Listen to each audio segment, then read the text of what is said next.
Good evening to you all out there in Internet Land. This is Raving Ray, and I'm back with my first review of the year for Black History Month. Today I'm going to be looking at Scott Joplin, a musician that I deeply admire. He was the king of ragtime music. Ragtime music, rag or piano rag, was a musical style that emerged in the late 19th century and peaked around the 1910s and eventually died out when jazz took off. This music actually, I would say, evolved into classic jazz, but that's up for debate. Well, Scott Joplin was one of the reigning kings of this musical style. He pretty much made it take off. Scott Joplin himself was born in 1868 in Northeast Texas, which is today known as Texarkana. He was the second out of six kids. His father was a ex-slave born in North Carolina, and his mother was a free-born American black woman from Kentucky. His dad used to play the violin for the plantation owners, and his mother knew banjo, so he got a rudimentary musical education from his parents. But it was the one who taught him music was a man named Julius Weiss, a German-born American Jewish composer and songwriter who himself was no stranger to discrimination and hatred. Well, he found the young Joplin and gave him his well-known musical education in piano and several other instruments, and taught him how to read and write music. So Joplin went on to Sedalia, Missouri, and he earned a living as a piano teacher over there. Afterwards, he started to publish his music, and with the emerging rag scene, he began writing rag pieces and a lot of other music. But he also wanted to write an opera piece. He loved opera, and he really wanted to, be among the masters of classical music. So he had his sights aimed eventually on writing an opera, something that he would reach, but never. How can I describe this? Something he would reach. He managed to write an opera, but it never got to be performed in the caliber that he wanted. Like most people at the time period, his music was published through in piano sheets, and was published through the famous Stark and Sons, which they were based in the South, but they moved around a lot. Joplin himself moved to New York for a while and wrote a lot of major music pieces out there, and wrote his famous opera Treemonisha. He also had wrote a second opera earlier called Guest of Honor, but unfortunately it was confiscated and lost to time due to the fact that they confiscated his belongings because he fell behind on a lot of bills. Like most great artists, he struggled financially through life. Even though his peak popularity was in the late 1900s, between 1907 to 1910, he struggled. I mean, he was a black man born during the Reconstruction era, and success did not come easy for him. He worked as a laborer on the railroad, and then after he was 16, he left that job and became a traveling musician. And he worked hard. He was a very ambitious man. He started out playing in brothels like most musicians at the time. And when he was discovered by Stark began publishing his music in sheet. There is unfortunately known recording or original recording of his music. And most of his music was recorded later on after his death. As I stated earlier, he wanted to write an opera piece. And he wrote two operas. He wrote before then, around the mid 1900s, he wrote Guests of Honor, which unfortunately is lost to time. While his other opera, Treemonisha, he wrote at the peak of his career, but due to financial problems, never could have it performed the way it was intended to be performed.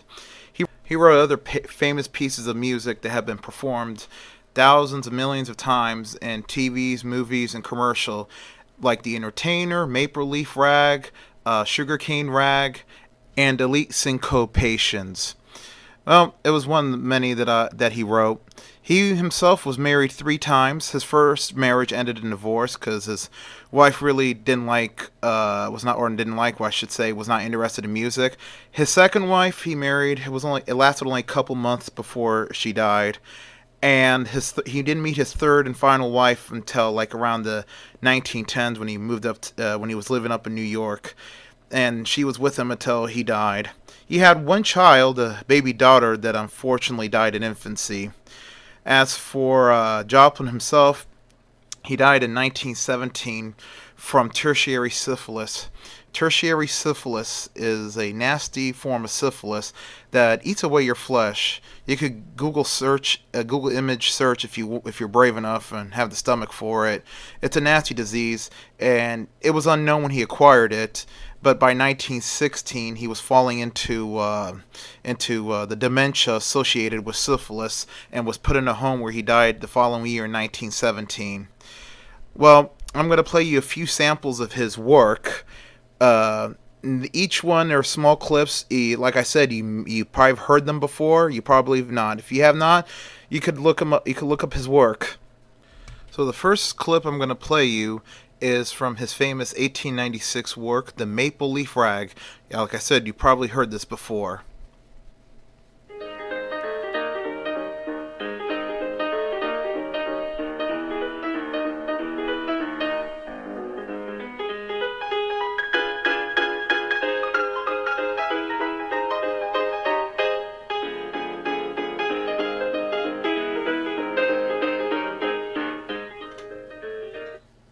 And the next clip you're going to hear, or the sample, will be from his famous work, "The Entertainer," which many of you have probably heard, and it's, like I said, has been used numerous times in just about everything. So, here we go. Scott Joplin, "The Entertainer."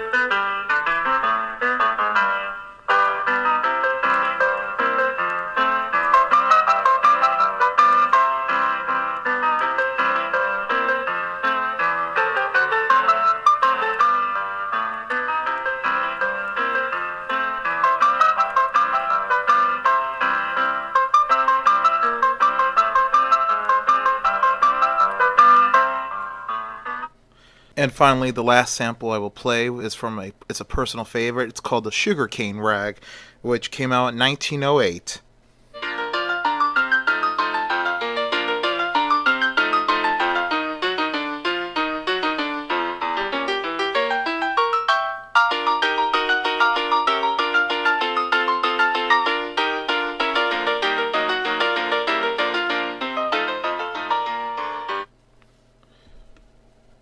Well, there you have it, the samples of his work. Well, unfortunately, like most great musicians, his work didn't become popular until the 1970s, when a little movie called The Sting came out, and the man who made the score for the film, Marv Hamlish, decided to use the entertainer as the main theme of the film. Well, it was a huge success. It won several awards, and Joplin's work came to the forefront again, and he gained newfound popularity. Unfortunately, he was long dead, so he can see this. And because of the Sting and the theme and his music taking off again, uh, his opera Treemonisha was performed in the late 70s in Broadway the way he intended it to be performed. Treemonisha was an opera that focused on a recently freed slave woman who was trying to choose her own destiny now that she had freedom.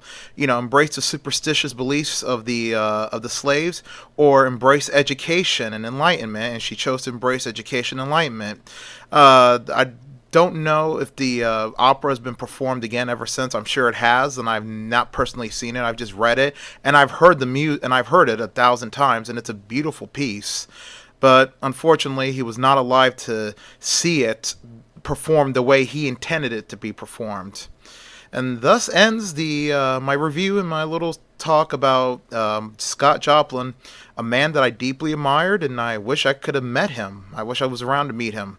And there was, to make a quick note, there was a ragtime composer, a white guy by the name of Joseph Lamb, who was a fan of Joplin at the time during when his, when his career was taking off, and he got to meet Joplin because Stark published his music too, and the two men they became the bestest of friends, and I you know kind of envy the guy, and I wish I could have seen that.